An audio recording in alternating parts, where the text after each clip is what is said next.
Good afternoon. This is the Conscious Hour, and we're going to take a journey through time. We're going to go back a little ways. In 1980s, I'm using a 10-year period of span, we had a wonderful immigration policy. We had what we called the Workers Program, and people would come from Central America, the Latino population, and harvest our crops and work in our factories for harvesting, cows and all that. And when they were done harvesting the crops, they'd go back to wherever they came from, Central America, and then they'd come back again. It worked perfectly. But then the corporations started to get control of our government, which they are right now, and they did something that was really dirty. They started taking out Social Security on these workers. So the meat processing factories and the agricultural factories where they're, harvesting, and they were taking out Social Security, but they weren't paying into it. So what they were doing was just stuffing cash in their pocket, saving money to make profits for corporations. Then later on, it got to a point where the other policy they had was called backdoor. And the backdoor policy still exists today, where certain states, I'll pick on a few right now, Texas, Louisiana, just for examples, they would bring these workers in through the back door, meaning the governors know of this, and they would put the people to work. So, for example, let's take Texas. They build houses. And because I spent many years in Central America, if I wanted a laborer to build something, give me a Latino. Compared to a white man, a white kid, they work twice as hard. I'm not a racist, so I'm white. But they work twice as hard, and you can always count on them. So as an example, in Texas, I spent time down there, and I noticed something really interesting while I was visiting family members. I noticed that the workers who were doing the roofing and stuff like that might get halfway through, and then all of a sudden a new crew would come in. Well, I thought that was strange, but I kept coming back down to Dallas-Fort Worth area many times. And I would really start to understand that there was something strange going on, because why would these contractors shift in the middle of a project and bring in other workers? So my nose was saying something stinks out there. And then one day I was at a muffler shop outside Dallas-Fort Worth, and I met this man, and we were sitting there having a conversation, and I said, "What do you do?" He says, "I've been in the construction business my whole life." "Really? What do you do now?" He says, "I'm a general supervisor over a whole bunch of different contractors." I said, "What can you tell me about the backdoor policy?" And he smiled. He goes, "You know about that?" I said, "Yeah, I know that it exists. I don't know how it works." And he goes, "Let me explain it to you." So what they do is you work for a contractor for 6 or 7 months, and then they stop paying you your full wages. They cut you back in half.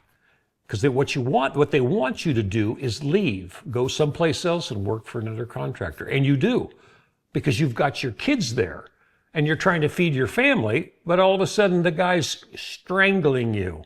And then they go to another contractor. That backdoor policy has been there for a very long period of time. Let's talk about drug running.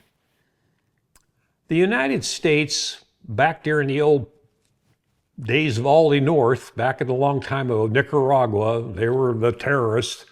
What we were doing is we were smuggling cocaine out of South America and running it right through the corridor into America. They still do it.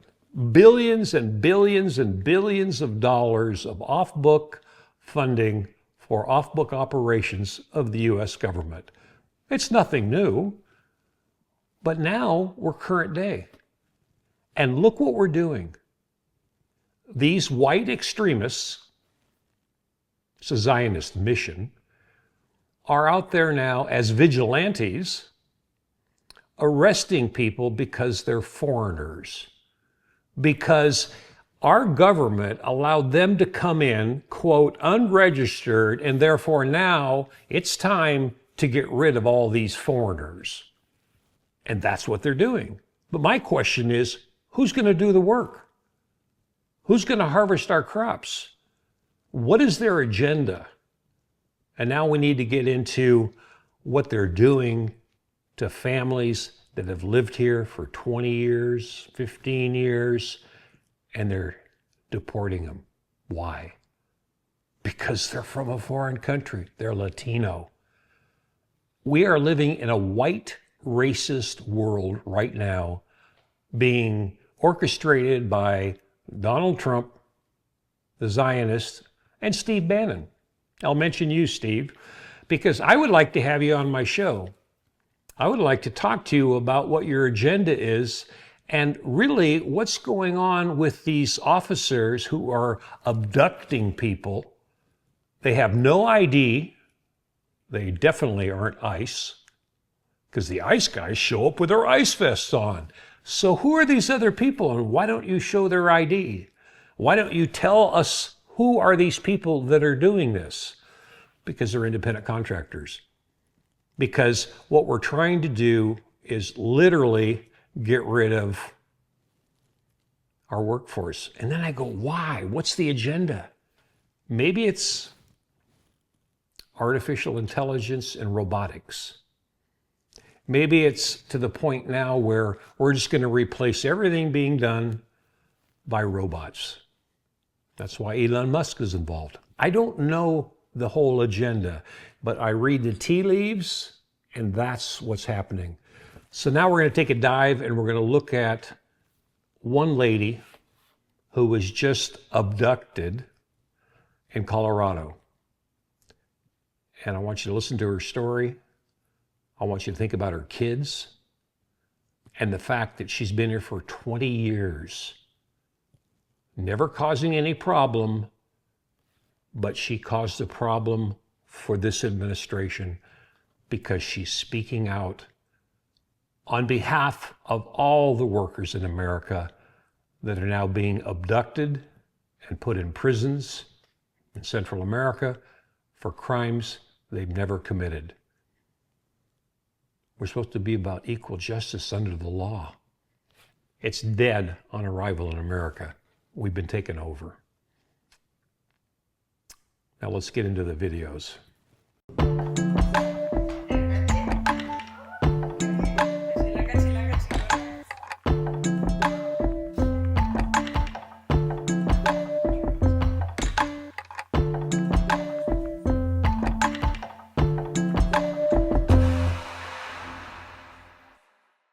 Desde la administración pasada de Trump fue para mí, me convertí en un target. Afortunadamente yo misma he creado mis propios recursos, como fundé la coalición Metro Denver Sanctuary Coalition como una opción para refugiarme en una iglesia y poder seguir mi caso. Why do you believe that you became a target during Trump's first administration? Por acogerme a mi primera enmienda, denunciar, a hablar de todas las injusticias que pasaban. Por ejemplo, yo hice también un campamento en la oficina central de ICE, hablando y denunciando que no podían seguir separando niños de sus padres. Eso era inhumano. Ver las imágenes de niños eran prácticamente jaulas. Yo como madre, como abuela, yo decía, me daba rabia, me daba impotencia. Somos como una mercancía para este lugar. Tienen una cuota por cumplir por día. So in immigrant detention, there can be recommended regulations, but unlike a prison, nothing is legally binding. Is that what you're saying? That there's basically anything can happen inside an immigrant detention facility. There is very little regulation, very little oversight. Por ejemplo, en esta administración, cuando estaban las elecciones, yo estaba monitoreando todo. Yo hablé con mis colegas de American Friends, les dije, si gana Trump, tenemos que estar preparados porque esta vez va a venir peor. Did you imagine that you would end up being the very specific target of a new Trump administration? Sabía que si yo, de hecho mucha gente, colegas y amigos me advirtieron, Janet, vas a necesitar estar callada, tener un plan para ti misma, no hagas ruido porque van a ir detrás de ti. Entonces, ¿qué pasó? Gana Trump y la primera vez cuando hizo la acción ejecutiva quitando los espacios sensitivos, que obviamente yo creé la fundación, la coalición Santuario, y fue un líder de Santuario a nivel nacional. Los medios me comienzan a buscar y era como, ¿lo hago o no lo hago? Pensando, ¿verdad? Pero al mismo tiempo también sentí a toda mi familia y les dije, tenemos que tener un plan, porque van a pasar cosas y... So when in your head, when you were asking yourself, ¿lo hago o no lo hago? Do I speak out or do I not speak out after Trump had been reelected? Me preguntaba eso, pero después pasó el primer operativo. Ya tenía yo como ese feeling de que algo había en el ambiente. Was it a feeling of fear? Tengo siempre así como esa intuición de que algo va a pasar. Hablé con mis colegas, les hablé sobre un plan en caso de, un día antes, porque fui a una marcha el domingo antes de que me arrestaran, donde yo hice un llamado a la comunidad, de hecho pude dar una última entrevista de que estamos en tiempos difíciles y necesitábamos tener también un protocolo de escalación, de cómo proteger más a nuestra comunidad.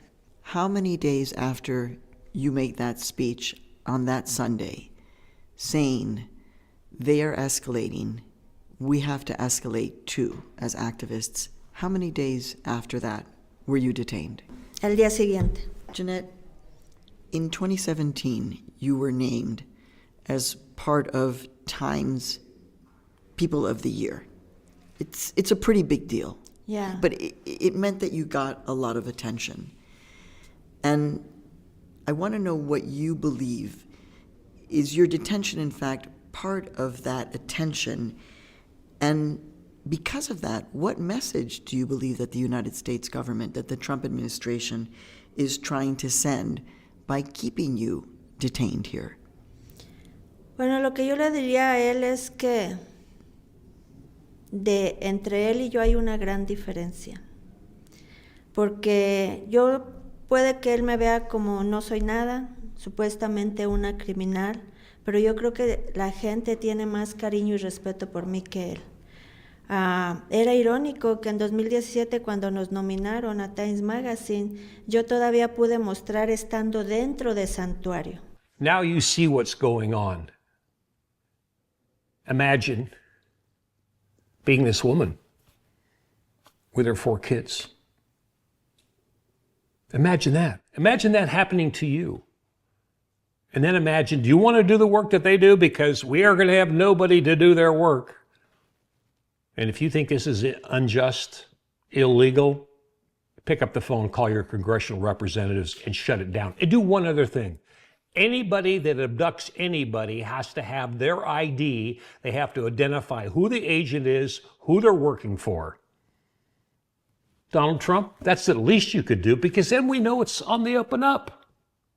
Or maybe there's more to this secret agenda. Stay tuned to the Conscious Hour because we're going to unravel what's really going on. Thanks for tuning in.